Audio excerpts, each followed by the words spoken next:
Bonjour, bienvenue sur ma chaîne La Loutre Créative. Moi c'est Elodie et je suis là aujourd'hui pour vous parler de broderie, de cross-stitch. Donc je vais vous montrer deux toiles que j'ai en cours. Une toile qui est beaucoup avancée, une qui est très peu avancée. Et le but après c'est que je travaille sur 5 toiles en rotation en faisant des rotations de 3 jours par toile à peu près parce que je les aime tellement toutes que j'arrive pas à choisir. Donc je me suis dit que j'allais les faire les 5 en même temps. Donc je vais vous montrer ma première toile que je stocke dans un petit sac. Alors, il s'agit d'une toile de la collection des princesses sur fond noir. Donc ici, il s'agit d'Alice avec son chat. Voilà. Donc j'avais décidé de commencer cette toile en suivant les lignes et en suivant les bandes. Du coup, je ne l'ai pas fait parce que je me lassais. Donc j'ai décidé de faire couleur par couleur. Voilà. Donc voilà où j'en suis. Donc au début, j'ai bien fait des bandes à chaque fois. Et puis finalement, après, en faisant une bande, je me dis, ben, je descends un petit peu. Et puis cette couleur-là, je la retrouve plus loin, ben, je vais la faire aussi. Et au final, eh ben, j'ai fini par faire les couleurs par couleur. Et du coup, sur cette toile, il me reste un petit peu de bleu à finir ici et ici. Donc le bleu, ça correspond à de la couleur bleu foncé. Et une fois que j'aurai fini ça, eh ben, je pourrai attaquer le fond noir. Et voilà, j'espère que le fond noir, ça ira plus vite. Parce qu'il y a quand même pas mal de confettis sur cette toile, hein, toutes les petites parties ici, tout ici, pas mal ici, on a pas mal de confettis. Donc une fois que ça sera que du noir, et ben ça sera beaucoup plus facile. Donc j'espère que j'avancerai plus vite. En tout cas, la toile est de bonne qualité. Donc du coup, c'est DIY Cross Stitch. Au niveau du kit, on a juste 2 aiguilles au début qui sont plantées dans la toile. Donc je les ai déjà cassées les deux. J'en ai remis une là. Donc là, on a 2 aiguilles, on a le fil. La toile n'est pas surjetée, là c'est moi qui l'ai surjetée tout autour.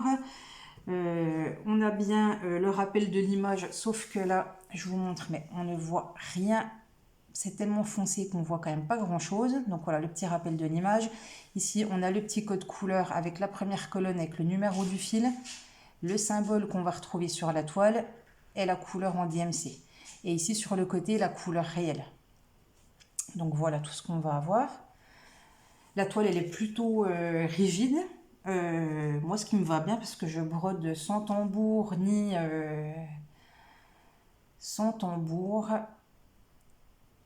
Q-snap. Voilà, je ne retrouvais pas le nom. Donc voilà. Et après, on a l'assortiment de fil. Donc,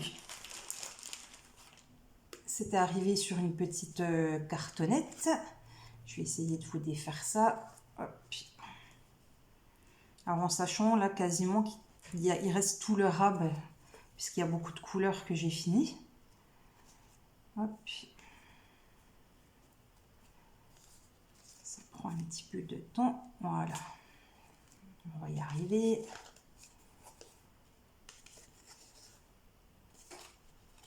Voilà. Donc ça arrive sur une petite cartonnette comme ceci. Sur la cartonnette, on a les numéros. Donc ici, c'était une toile où il y a 25 couleurs. Donc voilà, toutes les couleurs sont terminées, sauf celle-ci, la numéro 16, donc qui correspond à mes carrés bleus. Voilà, où j'ai encore un petit paquet de fil. Mais autrement, toutes les autres couleurs, tout ce qui reste en fil, c'est du plus. Voilà, c'est du rab. Donc je verrai ce que j'en ferai une fois que la toile est finie. Hein. J'en ai aussi ici du plus. Donc voilà, bah, la cartonnette, elle a bien résisté jusque-là à la broderie. Donc j'ai pas eu besoin de changer pour une petite plaquette en plastique. Hein. J'en ai acheté, mais j'ai pas eu besoin. Voilà, et à côté, j'avais une grosse tresse de fil noir. Et là, par contre, il m'en reste encore énormément. Voilà, donc là, j'ai tout le fil noir là pour pouvoir finir ma toile. Que dire après au niveau des symboles, je trouve qu'il y a des symboles qui se ressemblent un petit peu trop et il y en a que j'ai eu du mal de différencier.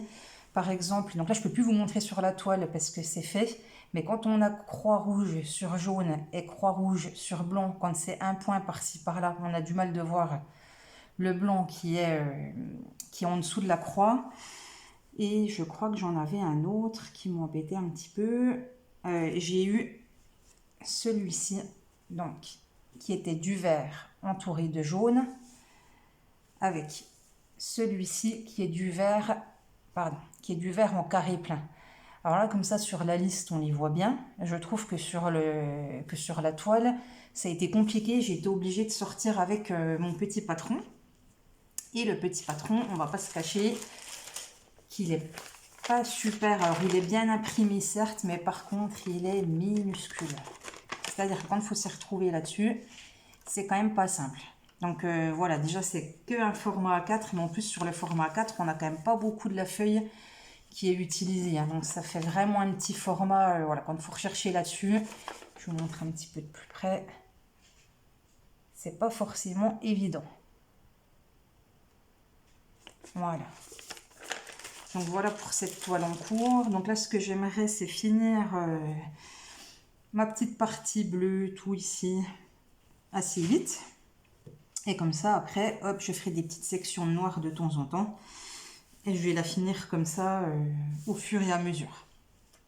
Donc voilà pour la première toile que je vais ranger. Hop. Et je vais vous montrer ma toute nouvelle toile que j'ai attaquée juste aujourd'hui. Alors, je vais commencer par vous montrer les fils qui sont waouh, plein de couleurs, plein de voilà, ça flash, c'est chouette. Donc voilà, là on est sur une alors la toile à lisse, je ne sais plus où je l'ai commandée. Cette toile-ci que je suis en train de vous montrer, je l'ai commandée chez Fansels, commandée le 23 juillet, reçue le 2 août. Donc super rapide. Hop. Donc là, c'est sur une cartonnette où les fils sont juste passés. Hein, il n'y a pas de nœud. Donc après, j'ai pas assez de recul en broderie pour savoir ce que je préfère. À voir si elle va tenir dans le temps, puisque là, l'intégralité des fils est sur la cartonnette. Contrairement à celle d'Alice, où une partie des fils était en tresse. Donc là, tout est dessus. Voilà, les chiffres sont numérotés, hein, de 1 à 21. Donc on a 21 couleurs, en sachant que voilà, j'ai 4 fois la couleur 2, donc qui est de la couleur noire. Donc voilà pour les fils. Voilà, j'ai commencé à broder la couleur noire. J'ai trouvé que mon fil s'entortillait beaucoup, s'en mêlait beaucoup. Hein, j'utilise toute la longueur du fil, ce que ça ne m'a pas fait sur la toile à lisse, alors que ce sont deux toiles en CD. Donc je ne sais pas, est-ce que la qualité du fil n'est pas la même? Est-ce que j'aurai la même chose sur mes prochaines toiles? Je ne sais pas, mais voilà. Toujours est-il que là, pour l'instant, je trouve que ça s'entortille un petit peu. Donc voilà pour les fils. Ensuite, je vais vous montrer le patron. Attention, il s'agit d'un léopard multicolore. Donc là, le patron, on est quand même beaucoup mieux. Il est imprimé plus grand. Sur le patron, on retrouve la même chose. On va retrouver le numéro des fils, le symbole sur la toile, la référence DMC et ici la couleur réelle. Ok. Alors après, cette toile, contrairement aux autres, elle a des couleurs réelles qui sont proches des couleurs à broder, ce qui me perturbe un petit peu de broder du noir sur du noir parce que je vois pas grand chose à ce que je fais, contrairement à la toile à lisse où on brodait quand même du noir sur du jaune, donc c'était plus simple. Donc là on voit la couleur bleue, c'est du ton sur ton, le bleu clair, le bleu moyen, le vert, le orange, ce vert là, le rouge, le noir et le jaune, ça va être cousu, ça va être brodé pardon, ton sur ton. Donc à voir, là je pense que le noir me pose souci parce que c'est foncé. Je pense que concernant les autres couleurs, ça devrait poser moins de soucis. Au niveau de mon organisation de broderie, là j'ai vraiment commencé, je vais vous montrer, mais sur le haut de la toile, où j'ai fait quelques lignes. Après, je sais pas, est-ce que je vais m'organiser par bande? Comme c'est assez bloc, c'est des endroits vraiment, hop, c'est des couleurs hein, qui sont vraiment bien par endroit, c'est bien contrasté, il n'y a pas trop de confetti, donc à voir, est-ce que je fais des lignes ou est-ce que je fais par bloc de couleurs? Je ne sais pas, je verrai au moment de le faire. Voilà, et je vais vous montrer la toile.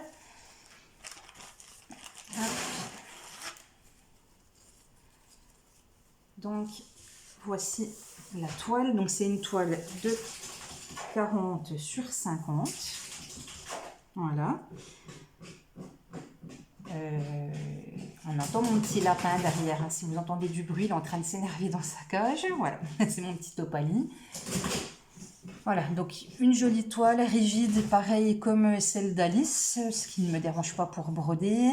On a sur le côté, donc la même chose, les numéros de couleur, les symboles, les numéros DMC. Sur la toile, on n'a pas l'aperçu de la vraie couleur. Sur cette toile-là, on n'a pas l'aperçu de l'image en haut. Et petite chose que je trouve à peine dommage, même si au final c'est pas grave, c'est que pour le coup, là on n'est pas centré du tout. C'est-à-dire que l'image n'est pas centrée sur la toile, ce qui est un petit peu dommage. Voilà, je ne l'ai pas encore surjetée, donc il faut que je la surjette. Là j'ai fait juste le début, donc ça va, ça s'effiloche pas. Mais voilà, il faudra que je la surjette. Que vous dire d'autre? C'est du 11 CT, je crois que je vous l'ai déjà précisé. Et je vais vous montrer la partie que j'ai faite. Donc on voit ici hein, juste une petite bande. Je crois que j'ai fait 4 lignes en noir. Donc je vous montre sur l'envers où on va mieux voir l'avancée. Voilà, et là je me tâtais soit de continuer le noir que sur la bande numéro 1 et d'aller jusqu'au bout, ou de faire cette petite section de noir ici. Et de continuer après le noir un petit peu ici, les oreilles, je sais pas. Je verrai au moment de broder comment j'ai envie de m'organiser. Donc voilà, dans ce kit, contrairement à celui d'Alice où on a juste vraiment les 2 aiguilles, la petite fiche de patron, rien d'autre. Dans ce kit-là, j'ai eu donc l'image de la broderie qu'on peut éventuellement glisser dans son sac à travaux ou mettre sur la boîte de fil, enfin, voilà, pour se rappeler du projet. Et on a quand même une petite fiche d'instruction sur le cross-stitch qui est aussi bien une fiche d'instruction pour le point, pour les toiles estampées que pour le point compté. On nous explique la différence entre le 14 CT et le 11 CT, comment se repérer sur la toile et sur les cartonnettes. Comment commencer si c'est une toile qui n'est pas estampée, c'est-à-dire une toile vierge, voilà, comment trouver son milieu et commencer. Ici, les différents points de croix, les différents points qui existent, en sachant que sur cette toile, on a exclusivement du point de croix. On n'a pas du tout les points ici. Voilà, et après ici, on nous explique comment faire, comment laver la toile à la fin et comment la repasser. Et ça, pour moi, ça va être surprise puisque je n'ai encore jamais fini de toile. Donc, je n'ai encore jamais lavé de toile, mais j'ai regardé des tutos sur Internet, dont celui de Sarah de la chaîne Sarah et ses passions. Hein, Sarah qui me tente beaucoup avec toutes ces jolies toiles, que ça soit en point de croix ou en DP. Donc voilà, j'aime beaucoup ces vidéos et elle me donne envie d'acheter plein de choses et c'est une tentatrice. Voilà.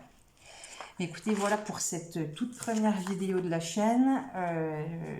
Je reviendrai bientôt vous présenter les autres toiles que je voudrais inclure dans la rotation, en sachant qu'il y a une toile Harry Potter, il y aura une toile où ça sera une Kokeshi dans des tons violets très très beaux. Et la dernière toile, c'est une affiche un petit peu vintage qui représente un léopard, alors pas multicolore comme celui-là, hein, mais qui représente un léopard qui tient un rouleau de papier toilette et voilà, il y a une petite inscription dessus et j'ai trouvé que l'image était très amusante. Donc voilà, et j'aime bien les léopards. Donc voilà. Sur ce, je vous laisse, je vous dis à très vite, portez-vous bien, prenez soin de vous et à bientôt. Bye bye!